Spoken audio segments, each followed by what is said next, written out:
irnos a la pausa. Ya está aquí en Caché Noticias Leonidas Issa, presidente de la CONAIE. Señor Issa, muy buenos días. Señor Issa, ¿usted nos escucha? Días. Sí, perfecto. Muy buenos días. ¿Cómo está? Muy buenos días. Gracias por estar aquí en Caché Noticias. Buenos días. La CONAIE le había dado un nuevo plazo al gobierno, que se cumplió ya el pasado miércoles 1 de diciembre, para conocer si estos diálogos o la última mesa en la que se reunieron tuvo resultados. ¿Esto fue así? ¿Qué pasó el pasado miércoles 1 de diciembre? Bueno, yo creo que esto de dar plazos no es así. Realmente apegados a una realidad, hemos pedido, solicitado, puesto nuestras demandas, nuestra propuesta que el gobierno nacional pueda acoger. No la tenemos esta respuesta, más bien con asombro hemos visto que en estos días las autoridades del gobierno más bien han salido con una fuerza a retaliar, a insultar, a decir mentiras. Entonces su respuesta está allí, lo que ya hemos venido viendo. Respuestas a los procesos de diálogo que ha sido exigido por la población ecuatoriana, incluso poniendo como los elementos centrales del radicalismo, cuestiones así, más bien ha sido devuelta con insultos, con mentiras, frente a las propuestas que fue puesta, en este caso, no solo para el sector indígena, aquí también hay que desmitificar esta situación, que ese es un problema solo de los indígenas, es un problema económico que afecta sobre todo a las clases populares postergadas históricamente en el Ecuador. No la tenemos ninguna respuesta. Y en esa última reunión la ministra de Gobierno se había comprometido en hacer o presentarles un nuevo informe para el subsidio a los combustibles. Eso tampoco ha llegado entonces. No se comprometió solo la ministra, se comprometió el presidente de la República, después de escuchar casi a todos los que estaban en la mesa. 7 horas aproximadamente de diálogo. Cuando se escuchó el presidente de la República, de pronto quería seguir insistiendo que era una propuesta del presidente. Las organizaciones de base, las autoridades de base comunitaria, todos con argumentos absolutamente sensibles.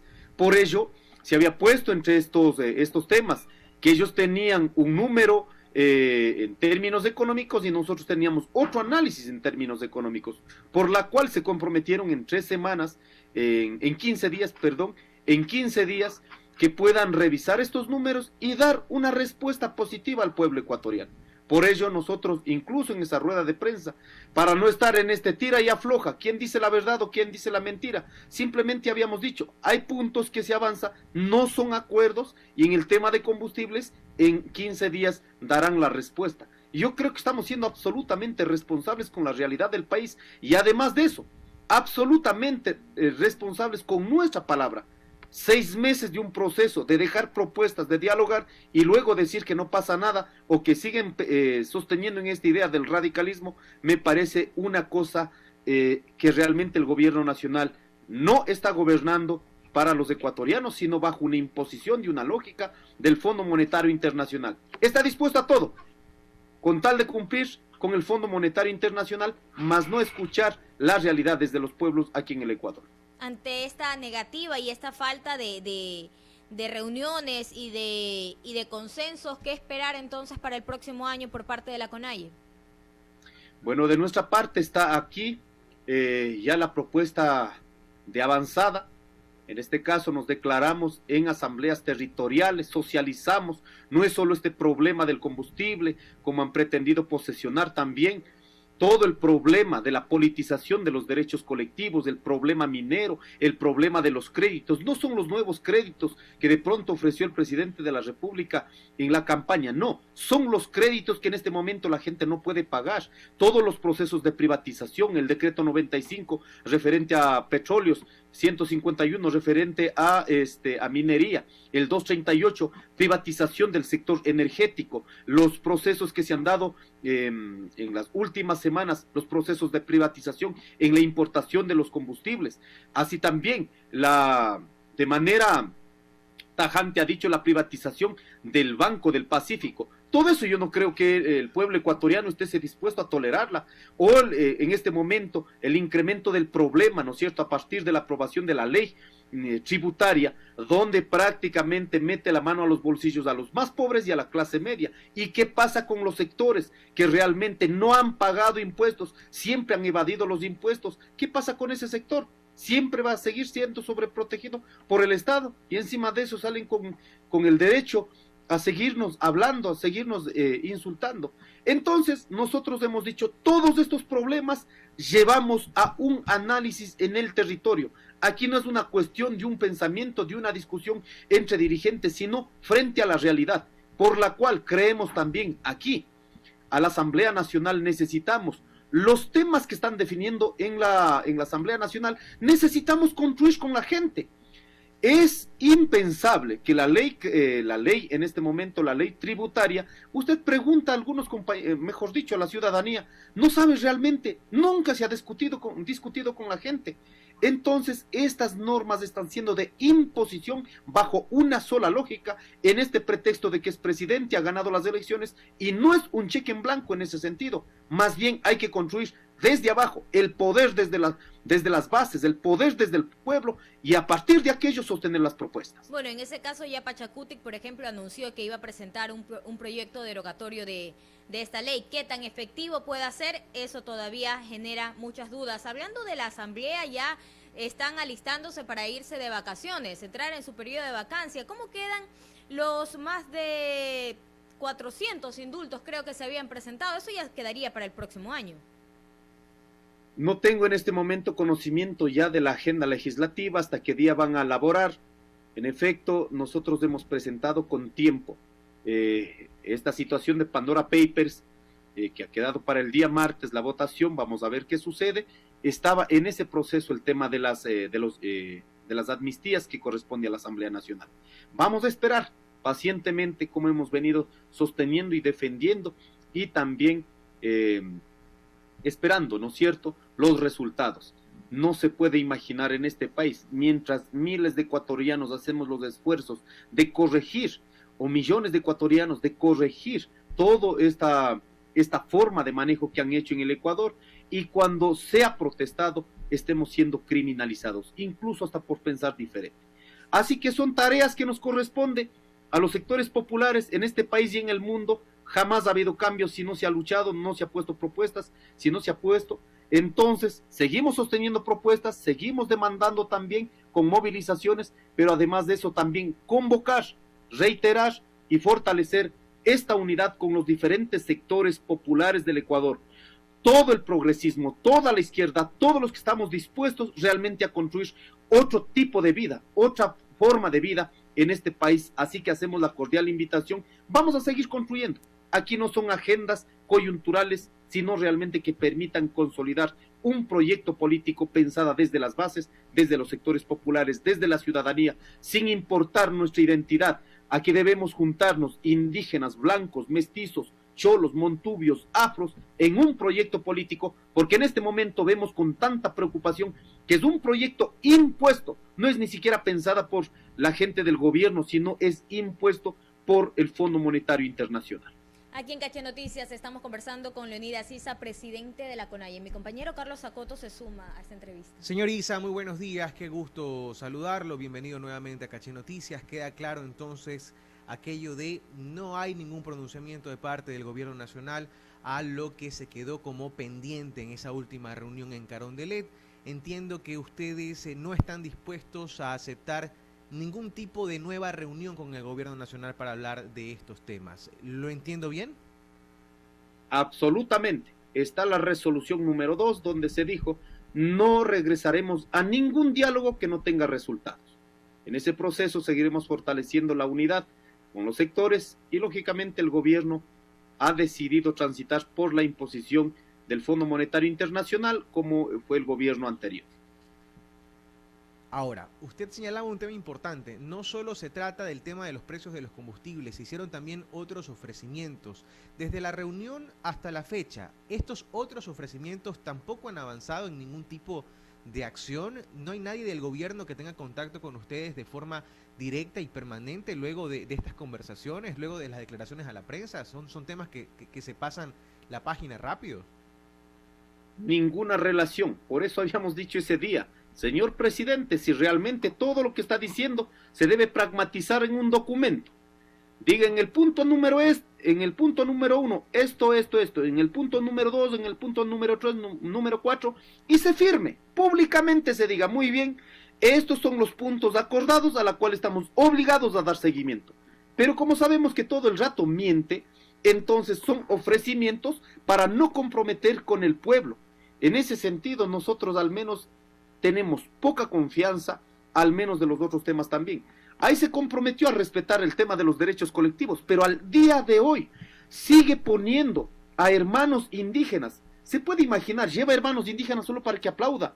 Es inaudito en este tiempo que ya hemos salido de la colonia, en este tiempo de la república, y seguir de utilitarios a los hermanos indígenas me parece inaudito que se haga de esta manera en la política, por la cual habíamos dicho, si el tema de los derechos colectivos no corresponde a ningún gobierno de turno, son derechos colectivos, por lo tanto, por lo menos debe respetar a los titulares de derechos, pero al día de hoy siguen manipulando, políticamente poniendo los espacios de administración con cualquier pretexto. Así que nosotros al menos vamos a seguir fortaleciendo esta unidad, entendiendo todo lo que va a significar la imposición desde el gobierno nacional.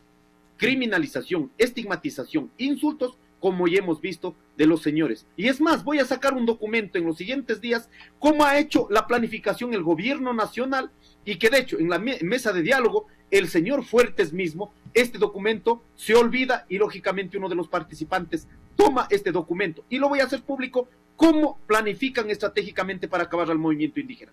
Con punto y coma lo voy a demostrar. ¿Quién quiere acabar al movimiento indígena? El señor Fuertes, los señores del gobierno nacional, y está en un documento de la Presidencia de la República.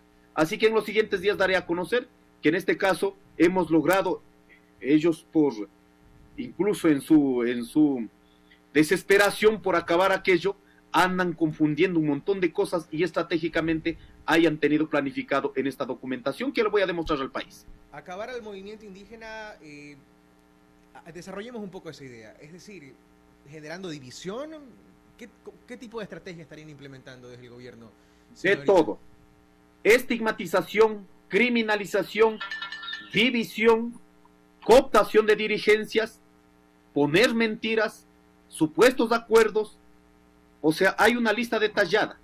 Y es más, vamos a exigir las otras documentaciones, cómo están haciendo realmente todos estos temas. Así que ahí hay una planificación. Por ello hemos dicho que el gobierno nacional, el diálogo para el gobierno nacional es una estrategia de disuasión a las organizaciones, mas no es un diálogo para tener resultados o para resolver los problemas. Es un diálogo pensado únicamente para disuadir los procesos organizativos. Señor Issa, pero hay una realidad que es innegable, ¿no? En una organización democrática como es la CONAIE, en sectores democráticos como son los sectores de la sociedad civil, las organizaciones sociales, las organizaciones indígenas, hay una realidad, como digo, no todos lo pueden apoyar a usted. Y es evidente que el gobierno va tras las personas que no lo apoyan.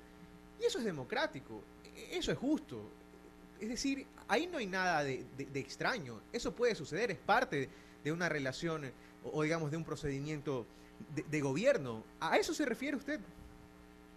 No, estoy refiriendo en el momento que no respetas procesos organizativos. Nadie va a poner contra la espada para que piense igual como el resto de dirigentes. En absoluto, estamos mirando, por ejemplo, muchas organizaciones de base que están coordinando directamente con el gobierno. Nadie va a salir a satanizar, porque finalmente los problemas están localizados, pero que utilicen los derechos colectivos para politizar y poner como una condicionante, en este caso en favor del gobierno, o que pongan elementos para poner en contra de los dirigentes, eso no es democrático, pues.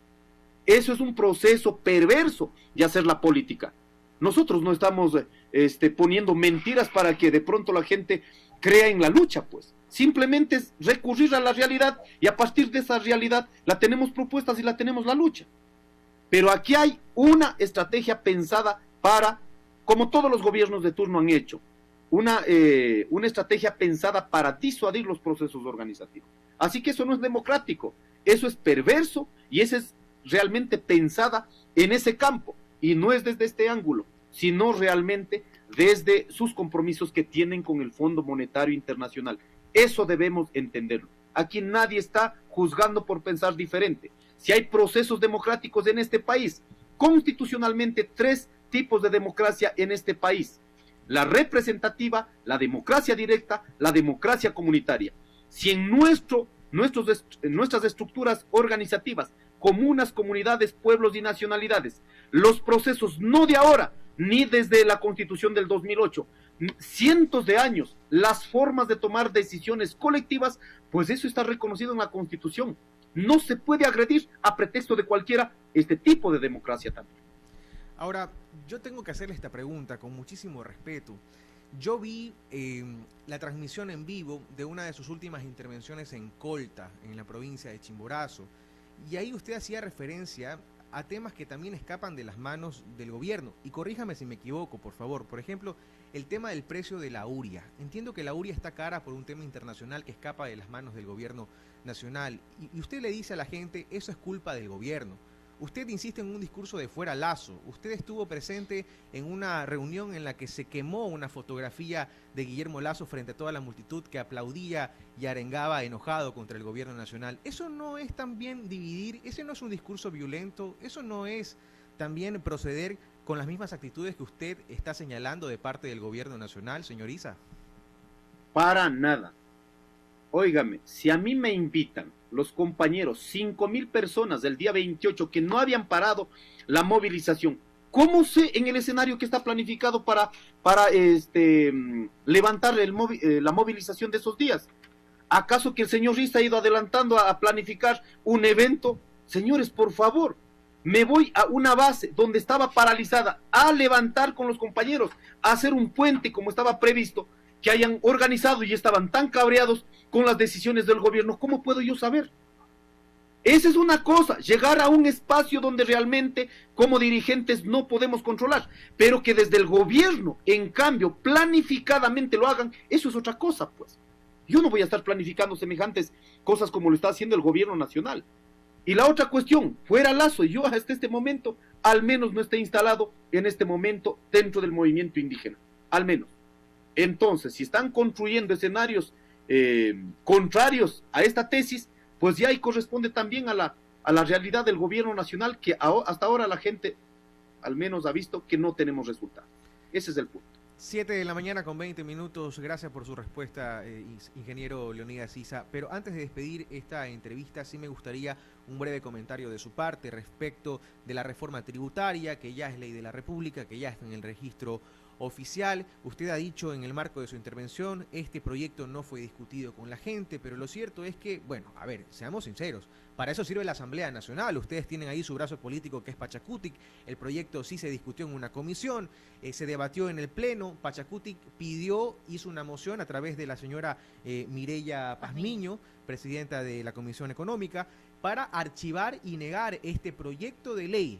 Sin embargo, esa moción no tuvo el respaldo del correísmo. Es decir, ¿hasta qué punto y desde su punto de vista tiene responsabilidad el correísmo por la aprobación de esta reforma tributaria, señor Issa? Sí, yo lo he sido absolutamente claro. Y aquí me parece importante que en política no puede estar intermediado por medias tintas o de pronto por posesiones mediocres. Lo he dicho con absoluta certeza. Si una de las leyes más perversas, por una actitud de esquive, que veo más o menos, no me votaste en esta tampoco voy a votar, si estamos en ese esquive, entonces no es un problema que trasladan a la bancada que lo propuso, o sea de UNE, sea Pachacutic, sea Social Cristiano, sea Creo, cualquiera de las bancadas, no. El problema se traslada en términos pragmáticos a la población ecuatoriana. Por eso lo he dicho, si hay una actitud o si es que hay una posesión de izquierda progresista que quieren avanzar y no permitir, en este caso, la implementación del neoliberalismo, en sí no es solo la tabla tributaria, sino todo el modelo que implementa con esta ley. Entonces, ¿para qué estamos?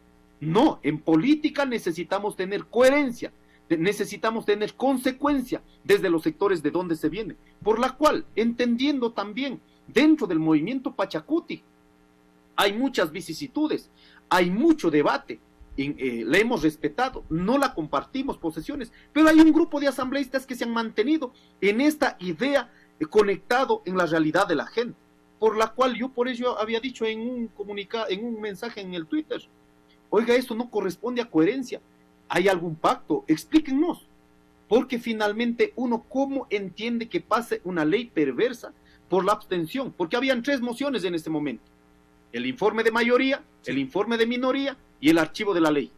En esas 3 cuestiones, en cualquiera que sea, cualquiera que proponga, se debería haber garantizado el archivo de la ley y volver nuevamente a rediscutir con la gente sobre la cruda realidad que estamos viviendo en esta crisis económica, pero no trasladar esto únicamente a los sectores populares o no legalizar, en este caso, los recursos económicos que posan en este momento en los paraísos fiscales. No sabemos de dónde vienen esos recursos.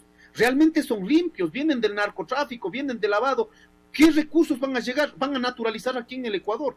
Todos estos temas me parece que en estos 30 días pasaron de manera urgente, sí, pero pasaron con todo lo que significa esta carga, realmente este modelo neoliberal dentro de esa ley. Ahora mismo estoy revisando, realmente esa ley es una perversión, donde garantiza todos los procesos de producción petrolero, a duplicar el tema minero, ceden los derechos, en este caso, a las grandes mineras, no solo el derecho de contrato, sino el derecho territorial. Realmente tenemos que analizar, de aquí en adelante, incluso tenemos que analizar más a fondo esta ley. No está nada, ¿no es cierto?, resuelto ni debatido con la gente. Claro, cogen de los temas positivos, como el tema del IVA, bajar el IVA, el impuesto a algunos productos, sean para niños, para mujeres, sí cogen de estas cuestiones positivas, pero y en términos generales, la ley es realmente perversa. Una pregunta muy puntual, luego de ver lo que se ha visto, y me refiero a la postura de UNES frente a este proyecto de ley, ¿qué piensa Leonidas Issa del correísmo?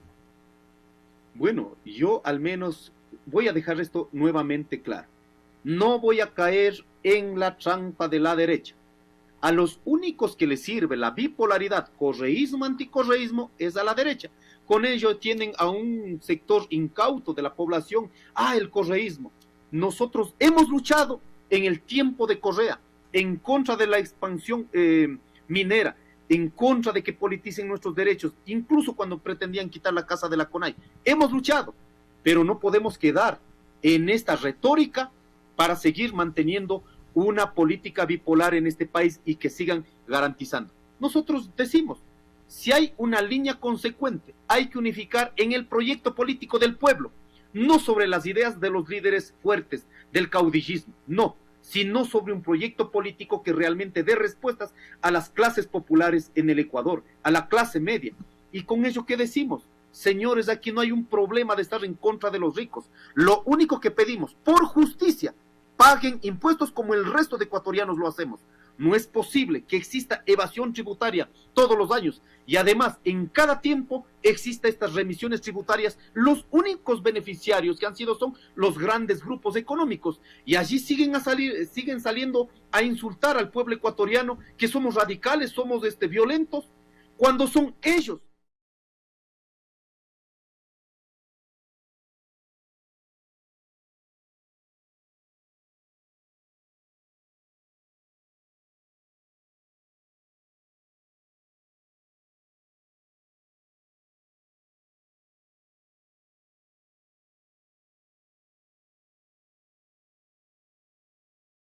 Del Ecuador, con Aye, quien nos ha acompañado esta mañana aquí en Caché Noticias. Muy amable, feliz viernes. Muchas gracias, un feliz viernes y un bonito año, que despidamos este último mes, estimados ecuatorianos y ecuatorianas. Porque se Muchas vienen las gracias. paralizaciones.